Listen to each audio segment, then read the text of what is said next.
Tomar assento na presença de Deus, aleluia. Nós já vamos ler a Bíblia juntos, e eu quero introduzir aqui, irmãos, essa palavra. Eu creio que Deus vai falar fortemente com a igreja, Deus vai falar fortemente aos nossos corações através dessa palavra. Deus se revelou como Pai, Jesus revelou o nosso Senhor, o nosso Deus, como Pai, e isso faz toda a diferença. Porque Deus tem expectativas a respeito dos seus filhos, assim como um pai que ama os seus filhos tem expectativas sobre eles, deseja o bem a eles, deseja o melhor a eles, na sua falibilidade, imagina coisas boas para os seus filhos, assim também é Deus. E se nós sentimos isso, irmãos, é óbvio que isso vem como parte da imagem de Deus em nós, da imago Dei, que Deus colocou em nossos corações. Por isso nós compreendemos, irmãos, que se nós, sendo maus, sabemos dar boas dádivas aos vossos filhos, não dará Ele o Espírito Santo e coisas boas àqueles que lhe o pedirem? Então esse é o coração de Deus em relação a nós. Deus pensa sobre os seus filhos, Deus tem expectativa para eles. A palavra do Senhor diz que os pensamentos de Deus em relação a nós são mais abundantes do que as areias do mar. Então Ele é um Pai que pensa, um Pai que planeja, um Pai que escreve sobre nós, um Pai que deseja que nós sejamos abençoados, bem-aventurados. E eu tenho falado isso muito aqui na igreja, e eu acho importante, irmãos, porque o que pode trazer mais alegria, satisfação a um filho, a um pai, do que ver o seu filho sendo bem-aventurado, bem-sucedido, prosperando, feliz. Nós daríamos a nossa vida por eles, assim como Deus deu a sua vida por nós. Nós daríamos a nossa vida para ver nossos filhos sendo abençoados, sendo felizes, sendo bem-sucedidos. Da mesma maneira, Deus sente exatamente assim em relação a nós. Por isso, irmãos, quando nós observamos o conselho de Deus, que é o conselho de um Pai amoroso, e nós andamos no seu caminho, andamos na sua vontade, a Bíblia diz que Deus olha para nós e Ele se alegra. Aquela bênção patriarcal que Deus ordenou a Moisés, que assim abençoasse o povo, que é a bênção com a qual nós, todo final de culto, abençoamos a igreja, que diz que o Senhor te abençoe e te guarde, que o Senhor faça resplandecer o seu rosto sobre ti. Esse resplandecer o rosto significa que Deus olha para nós, olha para a minha vida, olha para a tua vida, olha para a nossa atitude, para o nosso comportamento, e Ele resplandece o rosto, Ele sorri. Deus olha do céu e diz: este é o meu filho amado em quem me comprazo. E a Bíblia diz, irmãos, que a alegria do Senhor é a nossa força. Então, quando nós alegramos o coração do Pai, por causa das nossas atitudes, das nossas escolhas, da nossa fé, Deus se alegra, porque Ele vê os seus filhos num caminho de bem-aventurança. E a alegria do Senhor, diz a palavra, é a nossa força. É algo espiritual, é uma graça de Deus que vem sobre nós, porque os irmãos lembram da palavra de Noé? Esses tempos atrás a pastora Rovena trouxe essa palavra sobre os últimos dias, que seriam como os dias de Noé, e a Bíblia diz, irmãos, que Deus olhou na terra e viu a maldade dos homens, e Ele se entristeceu, ao ponto de se arrepender de ter criado o homem. Mas quando Deus olhou Noé, o seu rosto resplandeceu sobre Noé, e diz a palavra do Senhor que Noé achou graça aos olhos de Deus. E a graça de Deus sobre as nossas vidas faz toda a diferença. Diga para o irmão que está aí próximo de você: a graça de Deus faz toda a diferença. Aleluia! Você quer achar graça aos olhos de Deus, irmãos? Alegre o coração do Pai, porque tudo o que o Pai quer é que você seja abençoado, que você seja feliz, que você seja próspero, e a palavra do Senhor traz uma revelação a respeito disso. Existem algumas coisas que nos ajudam muito, e é quando nós buscamos a vontade de Deus para as nossas vidas, porque Deus tem o melhor para nós. Então, Ele ensinou a oração do Pai Nosso. venha o teu reino, seja feita a tua vontade, assim na terra como nos céus. Também em Mateus, no Sermão da Montanha, Jesus disse: não se preocupem com estas coisas, os gentios buscam isso, mas busquem em primeiro lugar o reino de Deus e a sua justiça, e as demais coisas vos serão acrescentadas. E como que nós fazemos isso, irmãos? Nós fazemos isso primeiro pela palavra, porque a fé vem por ouvir e ouvir a palavra de Deus, e ali Deus revela a sua vontade em relação a nós, e é tão maravilhoso porque quando você crê através de abrir o ouvido e abrir o coração para a palavra de Deus, então você pode invocar. A Bíblia diz: como invocarão se não ouvirem? E quando nós ouvimos, então nós cremos, e aí nós invocamos a Deus, e nós buscamos ao Senhor: Senhor meu Deus, faz a tua vontade na minha vida, revela o teu querer, revela a tua vontade, me mostre o caminho, eu quero andar nesse caminho. E Deus manifesta o caminho dele para nós, revela o caminho dele. E aí entra o terceiro ponto, que é a obediência. Filhos amados, filhos obedientes. E quando nós andamos no caminho de Deus, Deus sabe que nós vamos ser bem-aventurados, porque Ele pensa sobre nós. Os pensamentos de Deus a nosso respeito, diz a palavra do Senhor, são pensamentos de paz. Ele diz: eu é que sei que pensamentos que tenho sobre vós, pensamentos de paz e não de mal, para vos dar o fim que desejais. Aquilo que vocês desejam, eu também quero abençoá-los, e eu tenho isso para vocês. Por isso Deus pensa a nosso respeito, e Deus nos abençoou. Deus quer, irmãos, que nós vivamos de uma maneira extraordinária. Viver de uma maneira extraordinária significa ir além, acima do que é comum. Deus nos chamou como cristãos, como seu povo, para nós sermos cabeça e não cauda.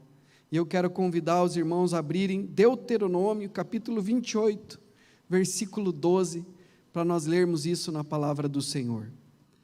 A vontade de Deus em relação a cada um dos seus filhos, a cada um de nós. Deuteronômio, capítulo 28, versículo 12.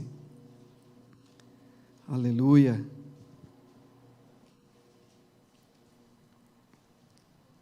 Glória a Deus. Diz assim: o Senhor lhes abrirá o seu bom tesouro, o céu, para dar chuva à terra no tempo certo e para abençoar todo o trabalho das suas mãos. Vocês emprestarão a muitas nações, porém não tomarão emprestado. O Senhor os porá por cabeça e não por cauda, e só estarão em cima e não embaixo. Se obedecerdes aos mandamentos do Senhor, seu Deus, está muito alto, alemão. Se obedecerdes os mandamentos do Senhor, seu Deus, que hoje lhes ordeno para os guardar e cumprir. Não se desviem de todas as palavras que hoje lhes ordeno, nem para a direita, nem para a esquerda, seguindo outros deuses para os servir. Aqui, irmãos, nós percebemos que tem a parte de Deus, mas tem a nossa parte, tem o conselho de Deus também. Aqui diz: o Senhor lhes abrirá o seu bom tesouro, o céu, porque Deus tem tudo para nós. Deus tem tudo o que nós necessitamos, tudo o que nós precisamos, o Senhor tem. E aqui diz: para dar chuva à terra no tempo certo e para abençoar todo o trabalho das suas mãos. Aí nós vemos que tem a nossa parte também, nós temos que trabalhar. Às vezes a pessoa quer a bênção de Deus, mas não quer fazer nada. É preguiçoso, e a palavra do Senhor diz: vai ter com a formiga, ó preguiçoso. Ó Deus, me abençoe. Mas ele não sai de casa, ele não se empenha, ele não trabalha. Ó Deus, eu quero ser médico, mas não estuda, não se esforça. Os irmãos lembram do testemunho daquele irmão que veio aqui pregar e que é médico, e deu o testemunho de que ele tinha o sonho de ser médico, mas a sua família não tinha condições de pagar a faculdade de medicina, mas ele cria, porque Deus coloca em nós, irmãos, tanto o querer quanto o realizar, segundo a sua vontade. E se Deus tem uma vontade em relação a nós, Ele vai nos levar à realização. Essa é a fé realizante. E ele diz, mas eu não fiquei parado. Eu entrei para a faculdade e fiz enfermagem, e me formei em enfermagem. Depois Deus abriu uma oportunidade, eu fui estudar no estrangeiro. E aí eu trabalhava e estudava e pagava a minha faculdade, e depois eu voltei para o Brasil e fui fazer o Revalida. E é muito difícil, porque o Revalida é uma prova em que eles arrocham para aqueles que fizeram faculdade no estrangeiro, para ver se a pessoa realmente está capacitada para exercer a profissão no Brasil. Talvez, se os médicos brasileiros fossem colocados para fazer o Revalida, talvez os brasileiros não passassem, tamanha dificuldade da prova.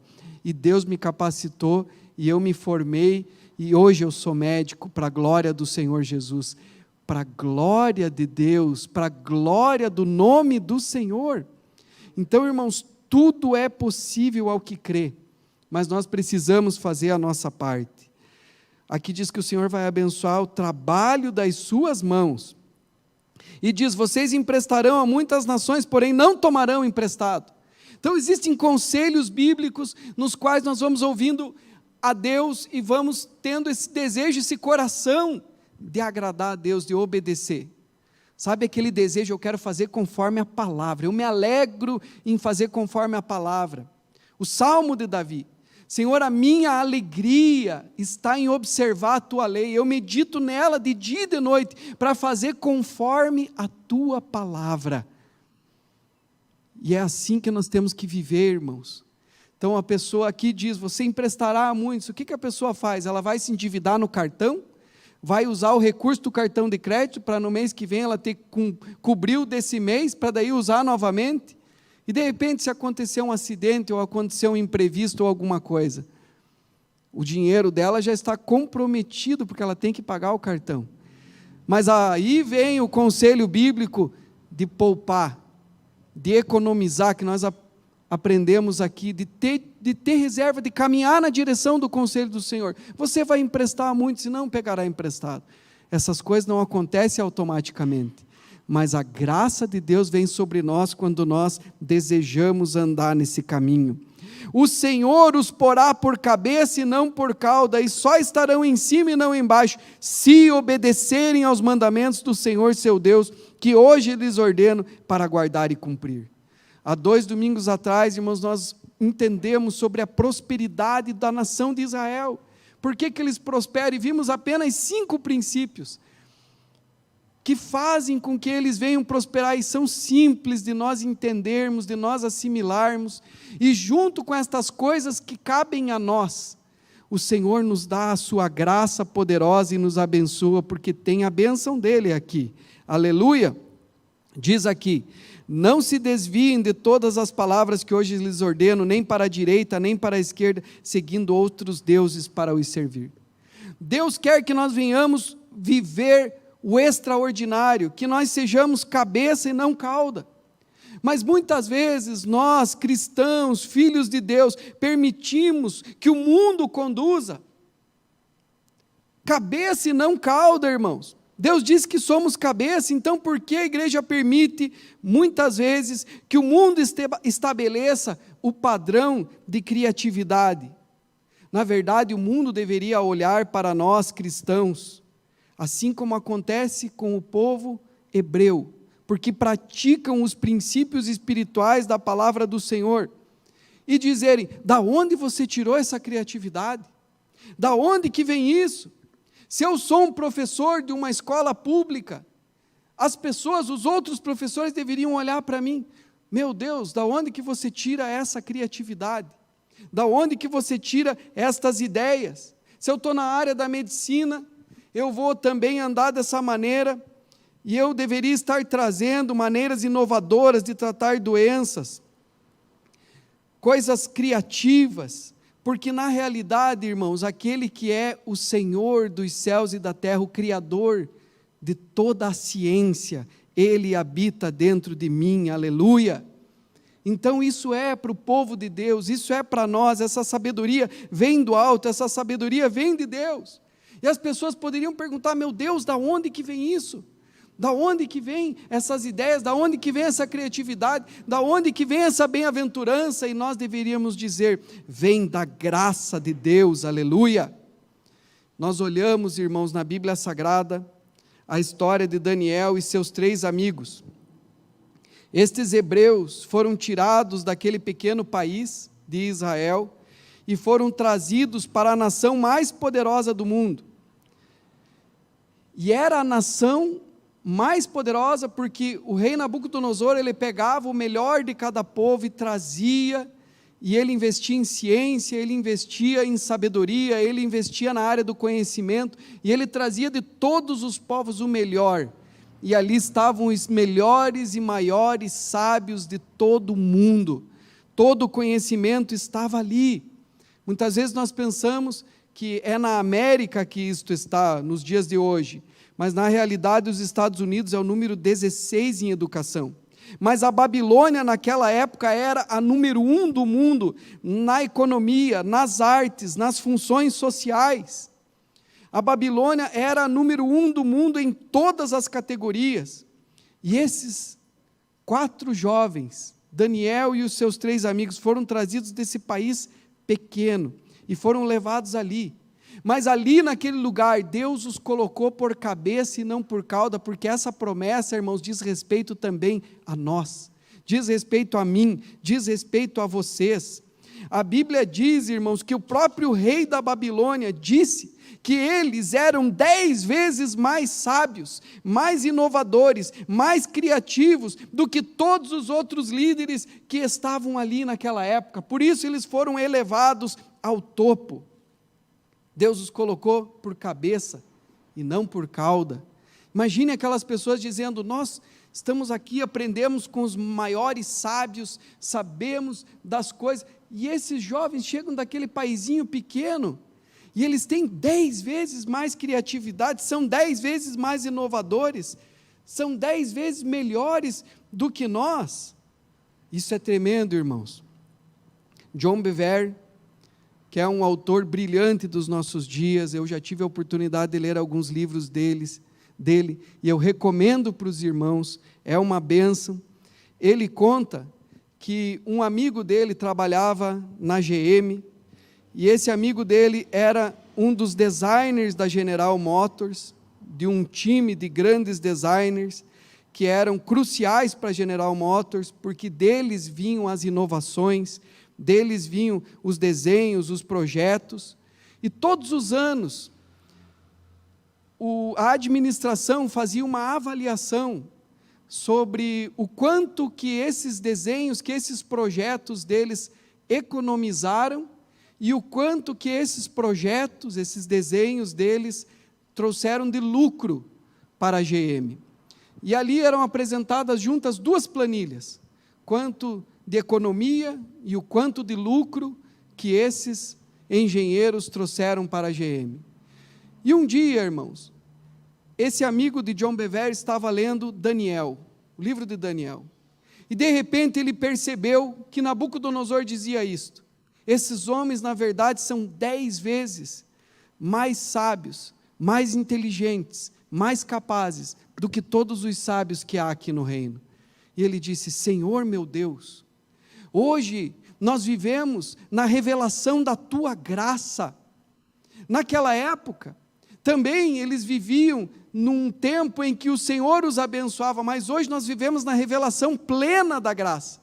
Porque sempre, irmãos, desde o Antigo até o Novo Testamento, sempre foi pela graça. Deus sempre quis se manifestar a todas as pessoas. Por isso nós cantamos esta canção aqui, que o Senhor queria que todos se achegassem a Ele, subissem ao monte da revelação, da comunhão com Deus. Mas eles disseram: não, vá você, Moisés, fale com Deus. Depois, o que Deus falar com você, você fala conosco. Mas já naquela época, irmãos, o Senhor queria que todos pudessem chegar à presença de Deus, entrar no Santo dos Santos, mas a atitude deles foi negativa. Sempre foi pela graça. Desde o Antigo Testamento, para eles serem perdoados, eles precisavam já sacrificar um animal, que figura profeticamente Jesus Cristo, Cordeiro de Deus, que tira o pecado do mundo.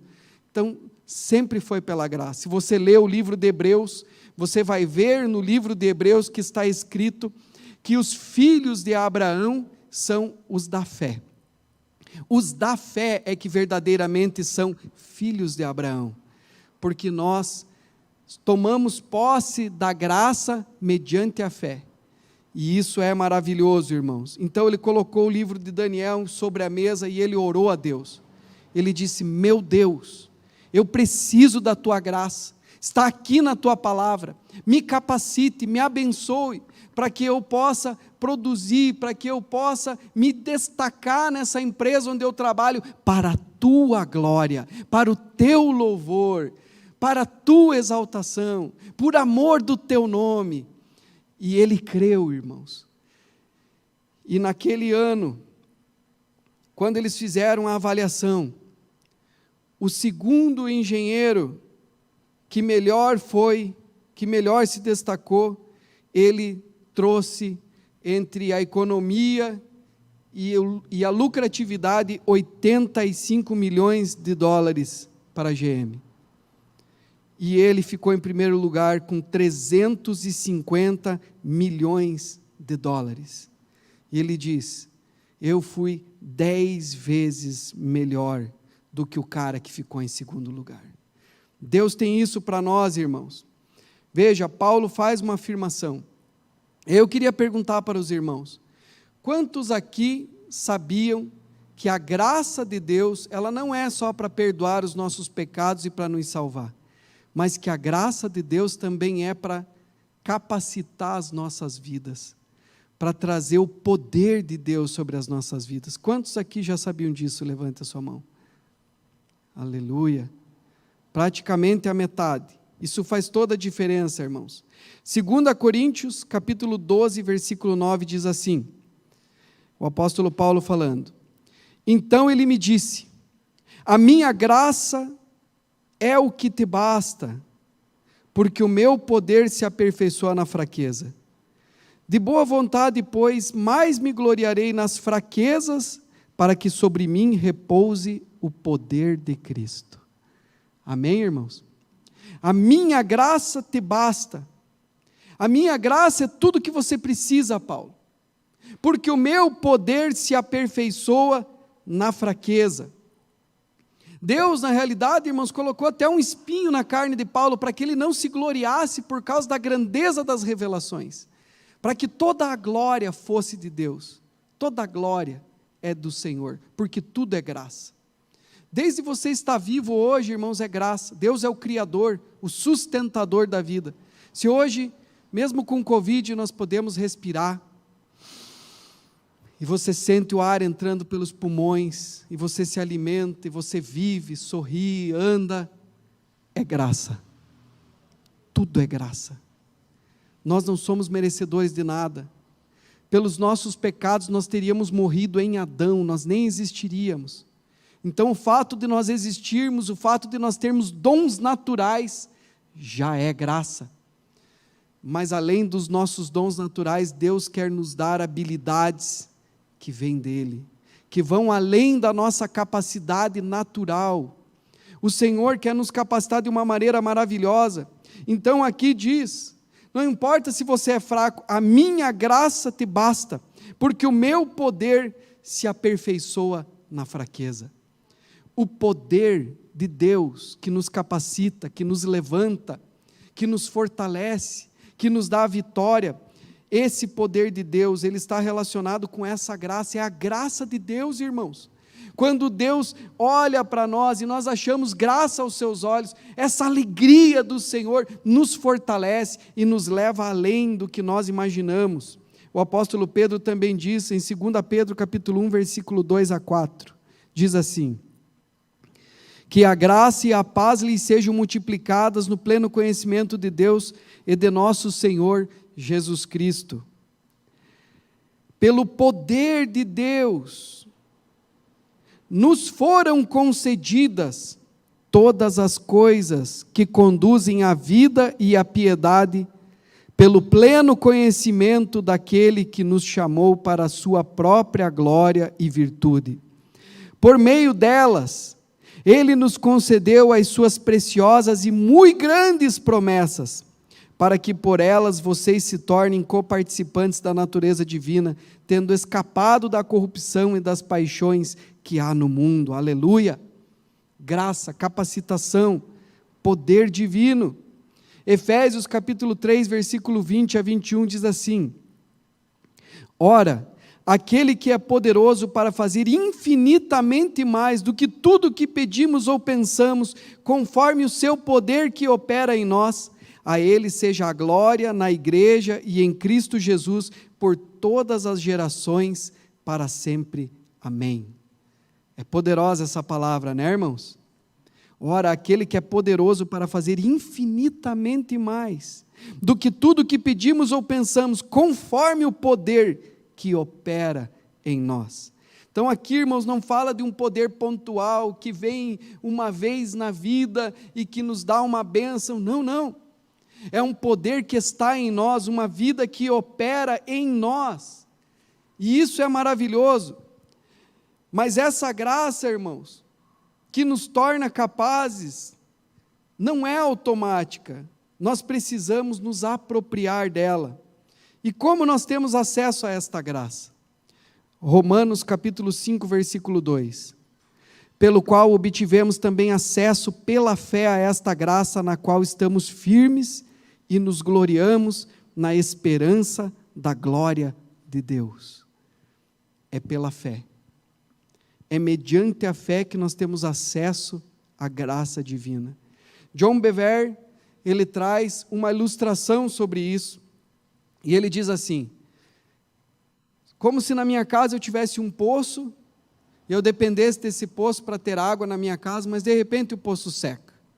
Mas aí eu descubro que na rua, na frente da minha casa, passa um encanamento. E se eu ligar esse encanamento na minha casa, eu vou ter acesso a milhões de litros de água para servir a minha casa. A fé faz isso, porque na glória, Deus tem um reservatório de águas vivas, e tudo o que nós precisamos, tudo o que nos falta, Deus tem para nós, no céu.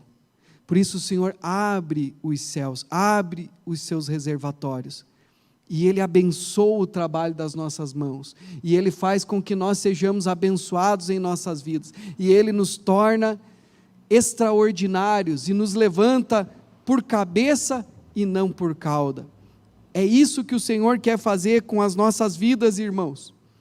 Tudo é graça. Às vezes a gente pensa em graça só em relação à salvação, mas se graça fosse só em relação ao perdão dos nossos pecados e à salvação por meio da fé em Cristo, como nós poderíamos ter acesso a esse poder de Deus? Mas tudo é graça. Se você é abençoado por Deus, isso é graça. Tudo que vem da mão de Deus é graça. 1 Timóteo capítulo 2, versículo 1 a 4 diz: Antes de tudo, peço que se façam súplicas, orações, intercessões e ações de graça em favor de todas as pessoas. Veja, irmãos, Deus quer que nós venhamos orar por todas as pessoas, porque Cristo morreu por todas as pessoas. Você crê nisso? Deus amou o mundo de tal maneira que deu o seu Filho unigênito. O Senhor morreu por todos e Deus quer salvar a todos. Orem em favor dos reis, continua o texto, e de todos os que exercem autoridade, para que vivamos vida mansa e tranquila, com toda piedade e respeito. Isto é bom e aceitável diante de Deus nosso Salvador. Versículo 4, que deseja que todos sejam salvos e cheguem ao pleno conhecimento da verdade. Quando a Bíblia diz para mim, irmãos, que Deus quer que todos sejam salvos, que todos tenham essa graça da salvação e cheguem ao conhecimento da verdade, eu entendo que todos é todos. Quando a Bíblia fala, orem por todos os homens, eu entendo que é para orar por todos os homens, porque o desejo de Deus é salvar todos os homens. Mas alguém poderia interpretar assim: ah, pastor, mas aqui quer dizer orar por todos no sentido de classe social, orar pelos reis, pelas autoridades, também pela plebe, também por todo mundo aí, de todas as classes. pelos negros, pelos brancos, pelos índios, e Deus vai salvar alguns escolhidos especiais dentre eles. Não, irmãos. Isso seria forçar demais a interpretação de um texto como esse. Eu creio que é todos. Mateus capítulo 7, versículo 13 a 14, Jesus vai dizer uma coisa interessante, e ele diz assim: entrem pela porta estreita, porque larga é a porta e espaçoso o caminho que conduz para a perdição, e são muitos os que entram por ela. Estreita é a porta e apertado é o caminho que conduz para a vida, e são poucos os que entram por ela. Então, espera aí. Se de Cristo para cá, muitas pessoas estão entrando pelo caminho largo e estão indo para o inferno, estão se perdendo. E se Deus quer salvar a todas as pessoas, o que acontece, irmãos? Se a vontade de Deus é que cada um seja salvo, que todos sejam salvos, mas muitas pessoas estão indo para o inferno, como que é isso? É porque a Bíblia diz que Deus amou o mundo de tal maneira que deu o seu Filho unigênito para que todo aquele que nele crê, aquele que nele crê, não pereça, mas tenha a vida eterna. Nós somos salvos pela graça, mediante a fé. E a nossa fé se manifesta através das nossas escolhas. No livro de Tiago nós vamos ver isso claramente, irmãos. Você diz que crê em Deus, fazes bem, até os demônios creem e estremecem. Mas me mostre aí a tua fé sem obras. Agora eu te mostro a minha fé pelas minhas obras, pela minha escolha. Porque quem tem fé e Deus fala, ele obedece. Filho, esse é o caminho. Ele é estreito, ele é apertado. Mas eu creio, Pai, e eu vou entrar por ele. Por isso que a luz veio ao mundo, mas os homens amaram mais as trevas do que a luz, porque as suas obras eram más. Então, irmãos, essa fé se manifesta em obras. Quando nós cremos, nós andamos conforme a vontade de Deus. E quando andamos conforme a vontade de Deus, Deus nos abençoa poderosamente, amém? E nós temos acesso a essa graça da salvação por meio da fé, aleluia, mediante a fé. E a mesma coisa acontece com o poder de Deus para nós, a graça de Deus que nos capacita a termos uma vida de realização, uma vida extraordinária, que o Senhor nos põe por cabeça e não por cauda. Essa graça de viver de maneira extraordinária, irmãos, isso é maravilhoso, isso é tremendo. Nós vamos entender isso. Não dá para nós termos nada que venha do céu, se não por meio da fé. Jesus disse constantemente às pessoas: seja feito conforme a tua fé. Várias vezes, seja feito conforme a tua fé. Seja feito conforme a tua fé.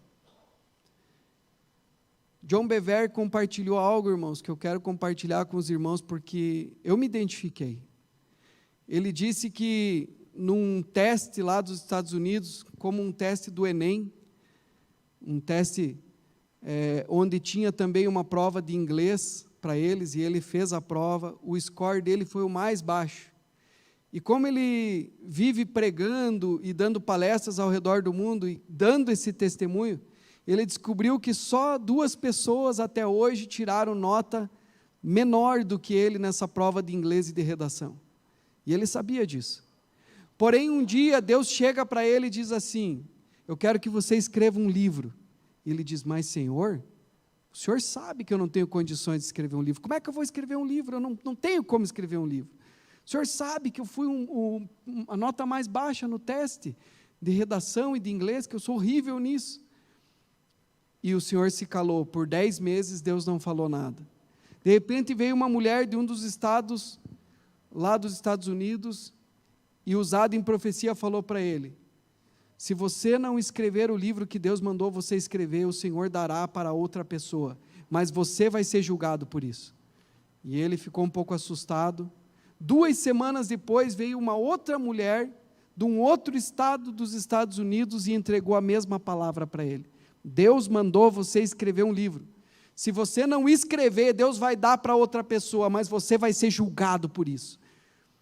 E aí ele creu e teve temor e falou para Deus: Senhor, Tu sabes da minha condição, Tu sabes que eu não tenho capacidade, mas eu quero fazer um compromisso contigo, eu vou escrever o livro, mas eu preciso da Tua graça, aleluia.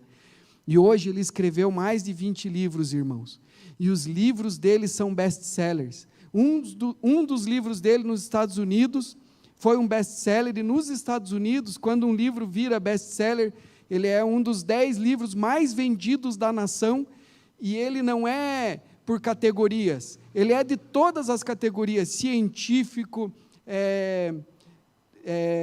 de história, de filosofia, de literatura, religioso, não importa, o livro mais vendido, e o livro dele ficou muito tempo entre os mais vendidos dos Estados Unidos.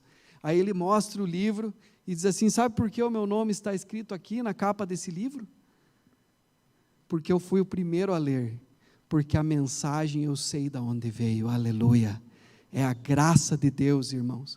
E eu me identifiquei, irmãos, porque no início da minha faculdade, alguns irmãos já sabem dessa história, que eu às vezes conto aqui esse testemunho, eu fui chamado para falar em público, no auditório, era um teste, e os professores estavam reunidos ali, e as duas turmas da nossa classe estavam reunidas juntas no auditório, e eu precisava fazer uma pequena apresentação, e eu me preparei muito para aquela apresentação, e quando eu fui apresentar, me veio um branco, e eu não conseguia, e eu comecei a ficar muito nervoso, realmente muito nervoso. E aí um dos colegas que estavam sentados assim na primeira fila, ele, para me ajudar, me fez uma pergunta. E quando ele me fez a pergunta, eu estava tão nervoso que eu briguei com ele. Falei: o que você está me perguntando? Não está vendo que já está difícil aqui? E quando eu falei isso, o professor disse: Alex, pode sentar, não se preocupe, nem todo mundo tem vocação para falar em público, isso é um dom, sente aí, o direito tem outras áreas, você pode trabalhar numa área técnica do direito, e fique tranquilo e tal. E a consolação do professor foi pior ainda. E aí, irmãos, eu chegava na faculdade de manhã traumatizado, eu fiquei traumatizado. E na primeira semana, quando eu entrava na faculdade, as pessoas vinham me cumprimentar e me olhavam, e eu pensava: está lembrando do meu vexame, está olhando para mim, está lembrando, e eu fiquei traumatizado, irmãos. Aí um belo dia, o pastor me chama e diz assim: irmão Alex, Deus tocou no meu coração para você trazer a palavra no sábado que vem, isso era no domingo. E eu: pastor, eu fui dizer que não, e eu falei assim: amém, pastor, então eu vou orar. E aí, irmãos, eu fui orar, e eu pedi para Deus: Senhor meu Deus, se for da tua vontade. Na terça-feira, irmãos, a professora da nossa classe estava sorteando 2 alunos para fazer uma parte, bem no início, no comecinho da aula, de 5 minutos. E aí a gente tinha 5 minutos para apresentar um trabalho, e ela sorteava 2 alunos cada terça-feira. E era a primeira vez que ela ia sortear, então todo mundo tinha que estar preparado, ninguém sabia quem ia ser sorteado. E eu falei com Deus: Senhor, eu tenho esse trabalho para apresentar na terça-feira, e eu creio que é da tua vontade, mas o Senhor sabe que eu não tenho capacidade, eu já vi lá como é que é, mas se o Senhor quiser me abençoar, e se for de ti esse negócio, então que eu seja sorteado, e que quando eu for falar, as pessoas prestem atenção no que eu vou dizer, e aí eu vou acreditar que é da tua vontade, Senhor. E aí, chegou terça-feira, estudei bastante, fiz a minha parte, estava sentado nas últimas carteiras lá com um colega, a professora sorteou um colega, um amigo, o amigo foi apresentar, começo de aula, todo mundo conversando e tal, o colega apresentando praticamente sem a atenção da turma, só para a professora, e ele apresentou, e enquanto ele apresentava, veio uma certeza, irmãos, mas uma certeza no meu íntimo, e eu disse para ele assim: quer ver que eu vou ser sorteado? Daí ele olhou para mim com aquela cara assim.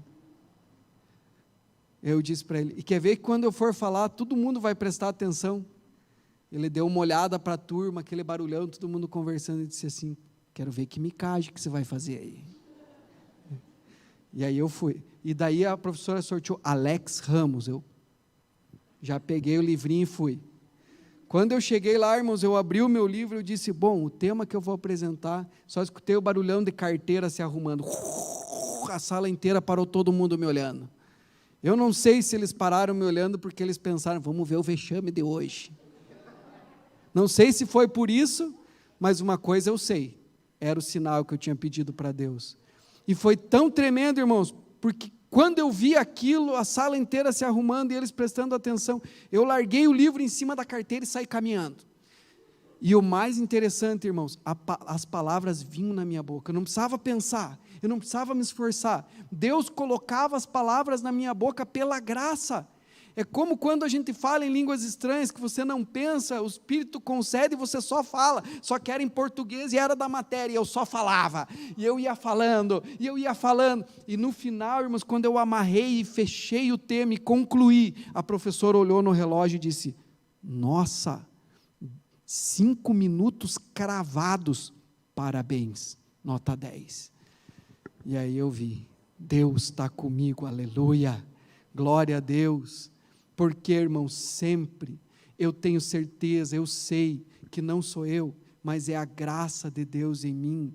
Sempre que eu venho pregar, eu sei que não depende de mim, depende do Senhor, depende da graça, porque eu mesmo não tenho condições e não tenho capacidade.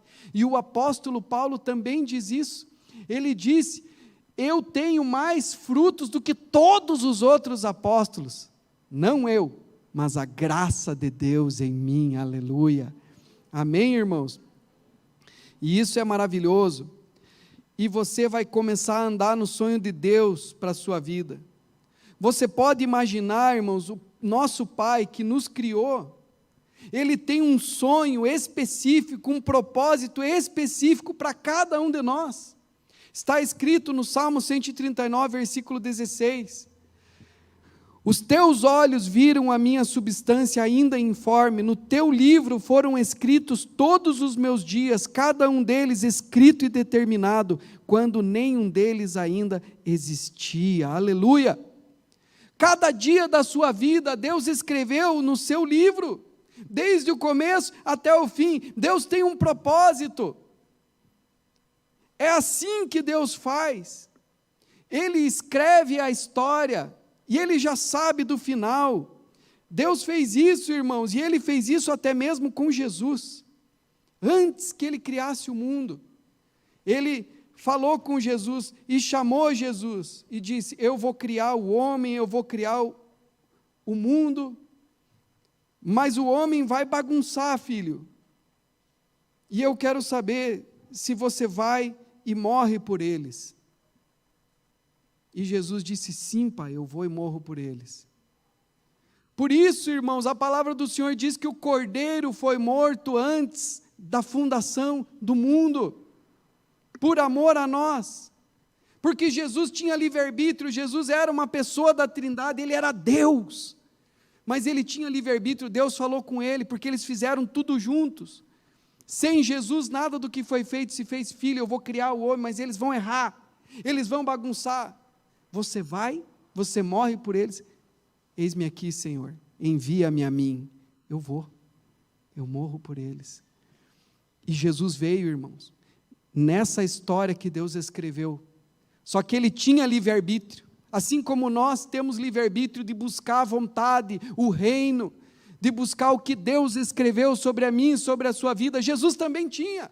A Bíblia diz que Ele, sendo Deus, não teve por usurpação o ser igual a Deus, mas humilhando-se, tomou a forma humana e habitou entre nós, e achado na semelhança de homem, Ele foi obediente até a morte, e morte de cruz, aleluia, Ele obedeceu, por isso Deus lhe deu o nome que é acima de todo nome. Ele tinha livre-arbítrio, irmãos, quando ele foi preso lá no Getsemane, e Pedro cortou a orelha de Malco, Jesus pega a orelha, solda, Ele diz assim: Pedro, você não acha que se eu quisesse, eu poderia clamar e uma legião de anjos me livraria dessa hora? Mas ele diz: não seja feita a minha vontade, sim a tua, Pai. Aleluia. Ele cumpriu com o propósito perfeito de Deus para a sua vida, irmãos. Deus sabe de todas as coisas. Deus não nos predestinou de forma absoluta, mas Deus escreveu uma história para nós. Ele já sabe quais vão aceitar o que Ele escreveu, quais não vão aceitar o que Ele escreveu. Pela sua presciência, diz aqui Pedro, capítulo 1, versículo 2, eleitos segundo a presciência de Deus Pai, em santificação do Espírito, para a obediência e a aspersão do sangue de Cristo. Quer dizer, Ele sabe quais seriam os obedientes, quais não seriam antes, mas é pela presciência, porque hoje, irmãos, a escolha é nossa, a escolha é minha, a escolha é tua, você tem livre-arbítrio, aleluia. Lembra o que Paulo escreveu em Efésios capítulo 2, versículo 8 a 10?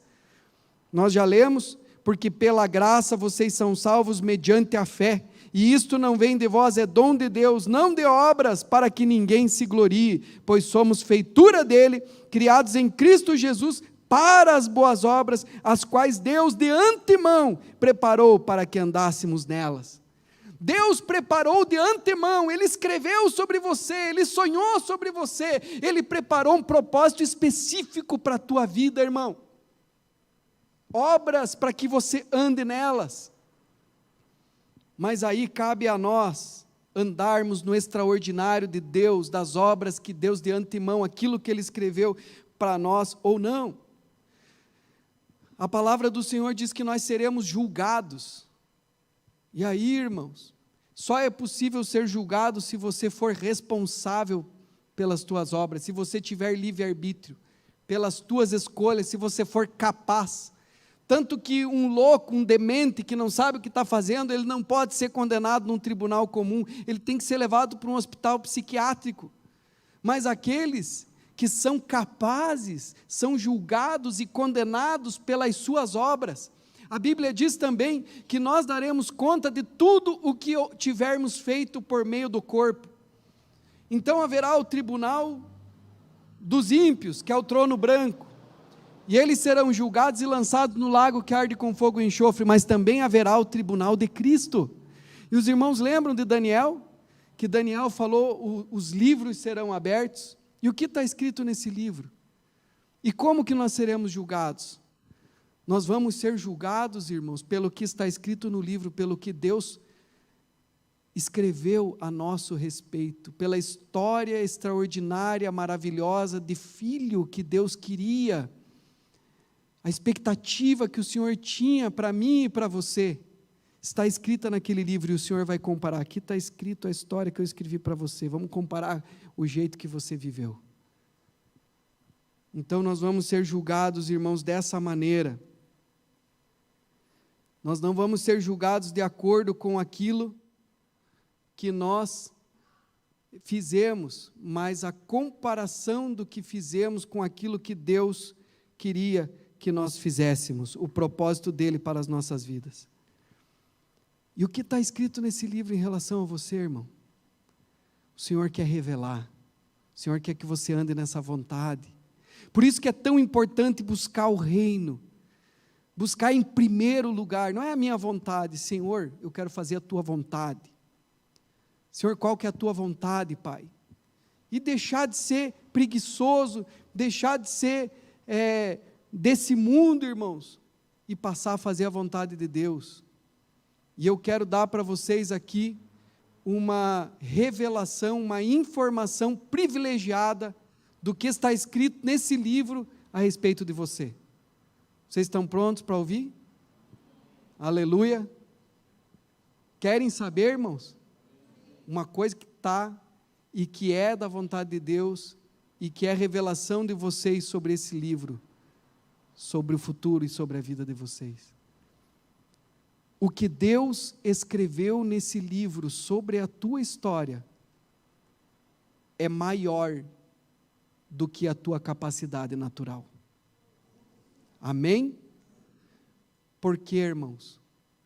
Porque se fosse fácil, e você conseguisse alcançar o propósito que Deus escreveu para você, com a tua habilidade natural, você poderia ficar com a glória, e Deus não divide a glória com ninguém. Por isso, o que Deus escreveu sobre a tua vida é superior à tua capacidade natural. E aí, você depende da graça, do poder de Deus, do poder realizante da fé, que Deus quer dar a você. E não importa, irmãos, de onde você vai partir, não importa quem você é, não importa a tua inadequação. A minha graça te basta, o meu poder se aperfeiçoa na fraqueza. Aleluia! Veja Moisés, irmãos. Deus chamou ele de trás das malhadas. Disse: Moisés, você vai livrar o meu povo do Egito, você vai tirar o meu povo da terra do Egito das mãos de Faraó. E ele disse: Senhor, eu não, o Senhor sabe que eu sou gago, como que eu vou fazer isso? Com o que eu vou fazer isso? O que você tem na tua mão? Essa é a pergunta, irmão, o que você tem na tua mão? E ele olhou: tem esse pedaço de pau aqui, Senhor, essa vara de pastor. Então jogue na terra. Jogou na terra, virou uma cobra. Pegue pelo rabo, pegou pelo rabo, virou cajado de novo. Deus quer usar o que você tem, irmão, aquilo que Ele colocou na tua mão. Aconteceu a mesma coisa com Gideão. Gideão, você vai livrar o povo, eu sou contigo. Senhor, eu sou o menor da casa de meu pai, o mais coitadinho, o mais fraquinho. A minha família é a menor da nossa tribo, e a nossa tribo é a menor de Israel, e o Senhor vem dizer que o Senhor vai me usar. Deus disse: vai nessa tua força, Gideão, aleluia, vai nessa tua força, irmão, só que você tem que ir. Aí Moisés creu, e ele acreditou no propósito, e ele começou a andar na vontade de Deus, no propósito de Deus para ele, e ele foi para o Egito, e ele tirou o povo de Israel, depois das 10 pragas, e aí a nuvem começou a guiar de dia, e a coluna de fogo de noite, e eles eram dirigidos pelo Senhor, no propósito, na vontade do Senhor. Por isso que é tão importante, irmão, você buscar o propósito, a vontade do Senhor, porque quando nós estamos no propósito, na vontade do Senhor, que é superior à nossa própria habilidade, se virem problemas, e problemas virão, se virem dificuldades, e dificuldades virão, Deus já colocou a solução da dificuldade, porque o propósito é o propósito dEle, e o propósito dEle vai se cumprir na tua vida. A palavra do Senhor diz, irmãos, que todas as coisas cooperam para o bem daqueles que amam a Deus, daqueles que são chamados segundo o seu propósito. Aleluia! Tudo começa a cooperar, até as coisas ruins começam a cooperar, e eles foram caminhando, e o exército de Faraó atrás, e de repente eles chegaram na beira do Mar Vermelho, e o povo começou a ficar agitado: e agora? E agora? Deus dirigiu a gente até aqui, é o propósito dEle, então o milagre é com Ele. Imagine se Deus deixasse o povo morrer ali, irmãos, porque eles chegaram no momento e tinham um problema, não tinha saída. Nós não teríamos os reis de Israel, nós não teríamos a história, nós não teríamos os profetas, e nós não teríamos Jesus, porque Deus tinha um propósito com aquele povo e precisava abrir o Mar Vermelho. Então Moisés diz assim para o povo: aquietai-vos e vede o livramento que hoje o Senhor nos dará, porque estes egípcios, este povo aí, que vocês veem agora, vocês nunca mais os vereis. Moisés estava falando para Deus: vamos esperar, vamos ver o que Deus vai fazer. Mas quando ele diz isso, irmãos, Deus diz para ele assim: por que clamas a mim? Diga ao povo que marche. E a mesma coisa, muitas vezes Deus diz para nós hoje, irmãos. Às vezes você está passivo, sem fazer nada, esperando: oh Deus, o que você vai fazer, Pai? Me dê um emprego. Deus quer dar, irmão. Talvez um emprego temporário, para você passar para outro, para você ir prosperando, para Deus ir te abençoando. O que você tem na mão? O que você tem na tua mão? É isso aí que eu vou usar, não preciso de nada além disso, a minha graça, o meu poder se aperfeiçoa na fraqueza. Você vai viver o extraordinário de Deus, você vai tomar isso pela fé. Eu já dei o meu espírito, eu já dei o meu nome, para vocês usarem o nome de Jesus. E a palavra do Senhor diz: cri, por isso falei. Nós falamos, irmãos, aquilo que está cheio no nosso coração e nós cremos. E aquilo que nós cremos define a nossa vida e o nosso futuro. Se você tem essa crença, e as nossas crenças, irmãos, elas são fundamentais, porque são as nossas crenças muitas vezes que destroem, paralisam as nossas vidas. Ah, não, eu não consigo, eu sou um coitadinho, eu não vou conseguir, eu não vou além, minha vida vai ser isso aí mesmo, meus filhos vão ser isso aí mesmo. Então, se é isso que você vê para você, é isso que vai ser. Mas se você crê no poder de Deus, se você crê na provisão de Deus, Deus disse para Moisés: Moisés, por que clama a mim? Diga ao povo que marche, coloque o pé, irmão, que Deus vai colocar o chão. Tenha fé, creia, obedeça a palavra do Senhor. Aconteceu a mesma coisa com Jeremias. Deus chamou Jeremias, e Jeremias disse: Senhor, mas eu sou uma criança. Não diga que tu és uma criança, antes que tu nascesse, eu te designei profeta entre as nações. Você vai profetizar, eu vou te usar, eu vou te abençoar. A mesma coisa, irmãos, Deus tem um propósito para você. Você precisa caminhar pela fé, porque Deus vai realizar. O milagre é por parte de Deus. Então escolha andar na vontade do Senhor, se submeter à vontade do Senhor, ser crente, porque se você quiser andar na tua vontade, aí Deus não tem nada a ver com isso. Mas se você quiser andar no propósito de Deus, o milagre virá. A mesma coisa aconteceu com Abacuque. Abacuque estava vendo o povo se desviar, e ele vai reclamar com Deus: Deus, olha o pecado do povo, olha o pessoal aí, Senhor, olha o que estão fazendo, estão se desviando, estão se tornando idólatras, a nação de Israel. O Senhor não vai fazer nada? O Senhor não vai julgar?